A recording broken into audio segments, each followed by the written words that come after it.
velocity. This is basically unit conversion for the most part. Like it's not super complicated. All right, and even angular velocity is along those same lines. Now, angular velocity is something that you probably haven't learned up to this point, so we're going to talk about the formula for finding angular velocity here in a little bit. Again, it's not really all that complicated. Can you put this back in that folder there, and then put the folder in the box? All right, so let's see. With this, let's move over to a blank page. All right, and look at question number 1. It says use 2 unit multipliers to convert 22 inches to miles. So, I mean, again, we're in inches and we're trying to convert to miles. That means, and they're saying use 2 unit multipliers. Basically what they're saying is that we want to convert from inches to feet and feet to miles. Those are my 2 unit multipliers. So because inches is on top of the division bar, inches goes on the bottom, feet goes on top. The larger unit always gets the 1. There are 12 inches to a foot from here. Okay, we're going to do feet on the bottom, miles on the top. Okay, miles gets the 1 because it's bigger. There's 5,280 feet in a mile. So what we're going to do is we're going to multiply. We're going to get 22, because it's 22 times 1 times 1, over 12 times 5,280. Okay, and our answer is going to come out in miles. Or simplified down. And actually all this really wants is it's not even asking for the answer. All it wants is this. This is your answer. This is algebra. Yeah, it's pretty easy. Okay? So we should be able to kind of fly through at least lesson 53 here. All right? You see what I'm saying? Yes, sir. Okay? Now, this next one is a little, I mean, it depends upon how well you know your units, okay, because the next question is asking you to convert from 47 meters into inches, so you're going from metric to standard. So if we're at 47 meters, okay, what do I need to convert meters to in order to get it into inches? Centimeters. All right, so I've got meters on the bottom, centimeters on top. Meters are bigger, it gets the 1. How many centimeters are in a meter? No. How many centimeters are in a meter? 100. Very good. Okay, 100. All right, now what you were thinking is centimeters to inches, right? Centimeters are going to go on the bottom. Okay, inches are centimeters. They are 2.54 centimeters to an inch. So it is easy, but it doesn't matter how easy it is if you don't know what the conversion is, right? And anytime we're converting from metric into standard, or even standard into metric, no matter how big you're going, you're always, at least as far as I know, you're always going to go down, and you're going to convert over at centimeters and inches, right? So if I'm at miles to kilometers, right, I'm going to get those miles all the way down to inches. Then I'm going to bridge the gap from inches to centimeters and then go back up to kilometers. Does that make sense? All right. If there's another way, I don't know it, okay, but that's the way that I've done it, okay? And again, this is all this is looking for, with my answer being in inches. Okay, that's your answer, is the work. Okay, it's not actually asking for the actual number. We have like 3 of these questions. I don't think any of these questions, in fact, I don't think that anything that we're going to learn between now and the quarterfinal is actually going to be on the quarterfinal with the way it works, okay? Number 3, use 3 unit multipliers to convert 51 centimeters to miles, okay? So this one I'm going to ask you guys to do a bulk of the work here. All right, so I've got my division bar here. What unit goes on top? What unit goes on the bottom? Centimeters on the bottom. Okay. Inches on top. Okay, good. All right, what number goes on top? 1. What number goes on the bottom? Okay, so that gets me into inches. From inches, where do I want to go? Feet. All right, what unit goes on top? Feet. What unit goes on the bottom? Inches. What number goes on top? What number goes on the bottom? Okay. That gets my stuff into feet. Now, what am I trying to get into? Miles. What unit's going to go on the top? Miles. What unit's going to go on the bottom? Feet. What number goes? 1. What number goes on the bottom? Very good. I even like the monotone in synchronicity, so we get that like nice, like almost cult chant to it. 5,280, like almost like you're brainwashed, and that's my goal in math. That's my goal. My goal is to, yeah, That is my goal. that's my goal, to brainwash you all and to make you sound like a cult. That's the intent. All right. So again, that's our work. So far, we're feeling pretty good about how easy all this seems to be. All right, number 4. Actually, we may skip number 4. I think everybody kind of gets it, right? Do we get it? We know what we're doing.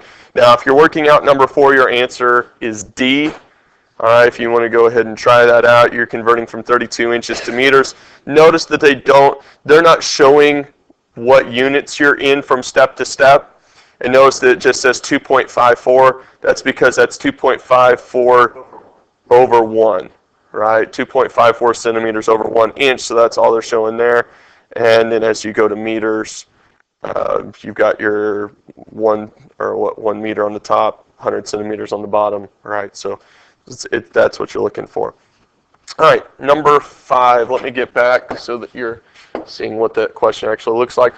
The wheels on a car, I don't know why they didn't say bus, but anyway, the wheels on a car have a diameter of 2 feet and are revolving at 60 radians per minute. What is the linear velocity of the car in inches per second? So it seems like a really hard question because we're dealing with things we haven't necessarily seen before. We're talking about something rotating at radians per minute, and what do we do there? You know, those types of things. Has a diameter of 2 feet. 2 foot diameter.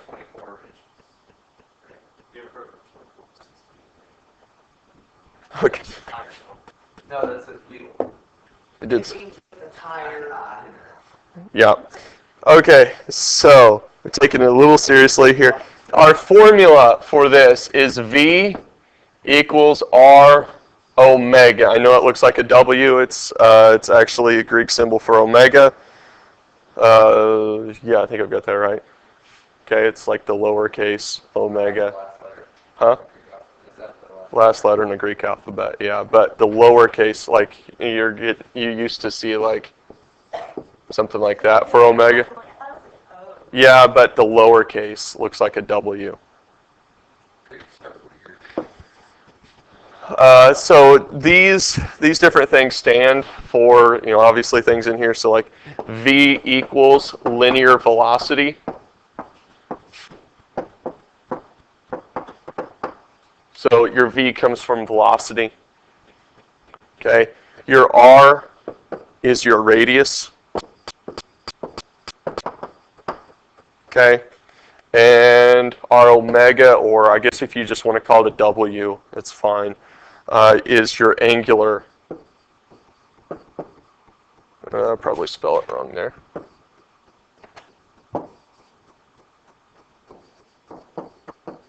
Your angular velocity. Okay, so it's a pretty simple formula. V equals RW. It's a lot like your dirt, like your distance equals rate times time. It's similar to that, at least in form. So what we're looking at here is, if you still have this page pulled up, the issue that needs to be changed, where you have to look closely at the question. Notice that it says the wheels of the car have a diameter of 2 feet, right? So what do I need to do with that 2 feet? Convert to inches, because it does want it in inches per second, right? So we know that 2 feet is 24 inches, but it's the diameter. So what do I need to do with those 24 inches? Because we're going to use radius, right? So we're going to get 12 inches. Okay? And let's see, what does it say? It says our angular velocity. I got to find my question here. Our angular velocity is 60 radians per minute. All right. Um, essentially, what that let's see. So we got 1 foot times 60, and we want inches per second, right? So if it's 60 radians per minute and we want it in inches per second, we've already got our inches, but now what we're working with is per second, which is actually just coming down to 1 second. Okay? Because if it's 60 radians in a minute, then it's 1 radian per second. You see what I'm saying? Okay? So what we wind up with is times 1 second. All right, so our linear velocity equals 12 inches per second. Does that make sense? So that in linear velocity means, how far in a straight line am I going? Okay, so whatever it's asking, like, whatever it's saying, the wheel has an angular velocity. Okay. Yeah. So, imagine a wheel and you're drawing a line at one point. When it makes a revolution, right, how far forward is it going in a complete revolution, right? You see, and then we're saying that it's going at a certain speed. So that's giving me my linear velocity. How far forward am I going in a certain amount of time? All right, let's look at another one. Okay, let's look at the next one. Let's see, it says a wheel had an angular velocity of 570 radians per minute. How fast was the wheel rolling along in kilometers per hour if the radius of the wheel was 150 centimeters? All right. So how fast was it rolling along is my linear velocity. So we're solving for v. Okay. They tell me that my radius is 150 centimeters, correct? Wait. We're trying to. Okay. Convert it. Yeah, so if I have 150 centimeters, what do I need to convert it to? I need to convert it to kilometers, right? Because it wants it in kilometers per hour. Okay, so we're going to have to convert 150 centimeters into kilometers. So we're going to have to do a couple of things here. We're going to get centimeters. We need to convert up to what? Meters, right? Meters bigger. We know we got 100 here. And I'm going to drop this down because I don't have enough room. Okay, then we're going to put meters on the bottom, kilometers on the top. How many meters in a kilometer? 1,000. Okay, so we're taking 150 and dividing it by 100 and then dividing it by 1,000. And we're going to get that decimal.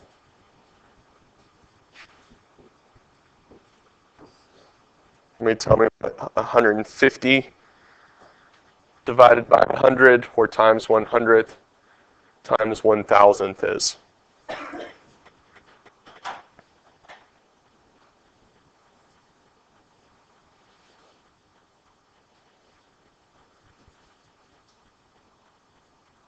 So do you want the whole thing overall?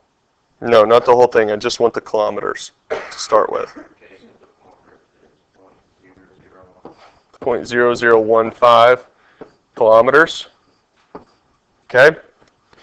And for this next part, we have 100. Let's see, what was it in? It was 570 radians per minute, and we need to convert that to hours, right? So we have 570 minutes, essentially.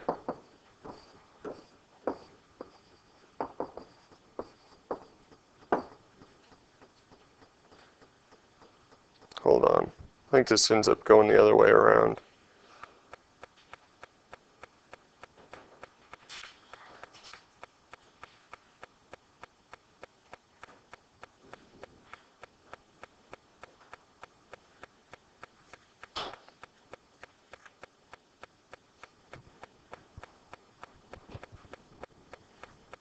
Because I got a number of 34,200 here.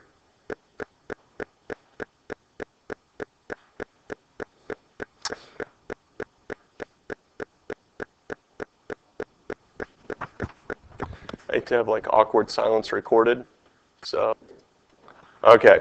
So just so we understand the radians per minute part, I'm going to repeat this so that it says, is that if we're going 570 radians in a minute, we want to find out how many radians we're going to go in an hour, we're going to multiply this by 60. So what's 570 times 60?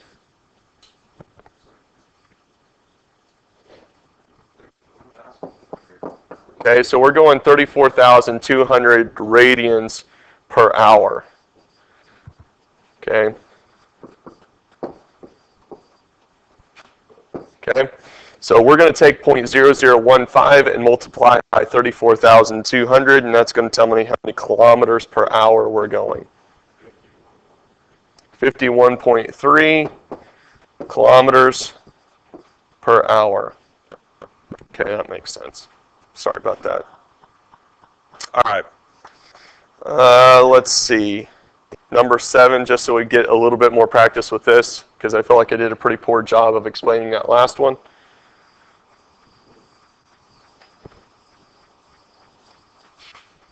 Okay. Let's see. Number 7, the wheels on a car have a diameter of 2. Oh, this is the exact same question as number 5, so we can skip number 7 because it's going to be 12 inches per second. All right, this next part, number 8. Number 8. I think we only have 2 questions left. Question number 8 says complete the square. This is where we get into lesson 54, which is parabolas. Okay, we're going to do this by completing the square, and completing the square is going to put our equation into a vertex formula. And so, let's see, let's go ahead and find an empty spot over here. If we have, let's see, what do they give us? They give us y equals x squared minus 4x plus 3. Right, we want to complete the square in order to do this. Let's see, so we're going to take x squared minus 4x plus 3. We're going to move the 3 over to the other side. So we're going to get x squared minus 4x equals negative 3. We're going to take negative 4. If you remember how to complete the square, we take negative 4, divide it by 2, and square it. Negative 4 divided by 2 is negative 2. Negative 2 squared is positive 4. We end up adding 4 and adding 4. So that's giving me x squared minus 4x plus 4 equals what? Negative 1? Positive 1. Okay, positive 1. We're going to take this. Let's see. I'll show you how this works. We got x, x. We should get minus, minus with a minus plus. Okay. And we should get negative 2, negative 2, which comes down to x minus 2 squared. And then we're going to subtract that 1 back across. So y equals x minus 2 squared minus 1. The reason that this formula is more useful is because I can tell by looking at this that I'm going to go to the right 2 and I'm going to go down 1, because these two numbers here are telling me where the vertex is. And because this is positive, I know that because it doesn't have a negative in front of it, I know it's going to open up. Right? And that's why that formula is more beneficial to us. Do we understand how to complete the square there? Yes? All right. All right, let's go to another one. Let's see, number 9, and then that'll finish things out for us. Complete the square.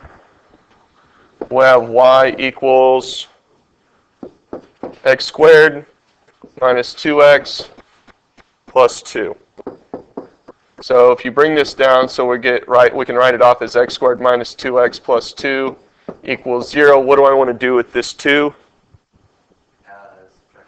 Subtract it across to the other side. So I've got x squared minus 2x. I'm going to leave a space where that was. That's going to be negative 2.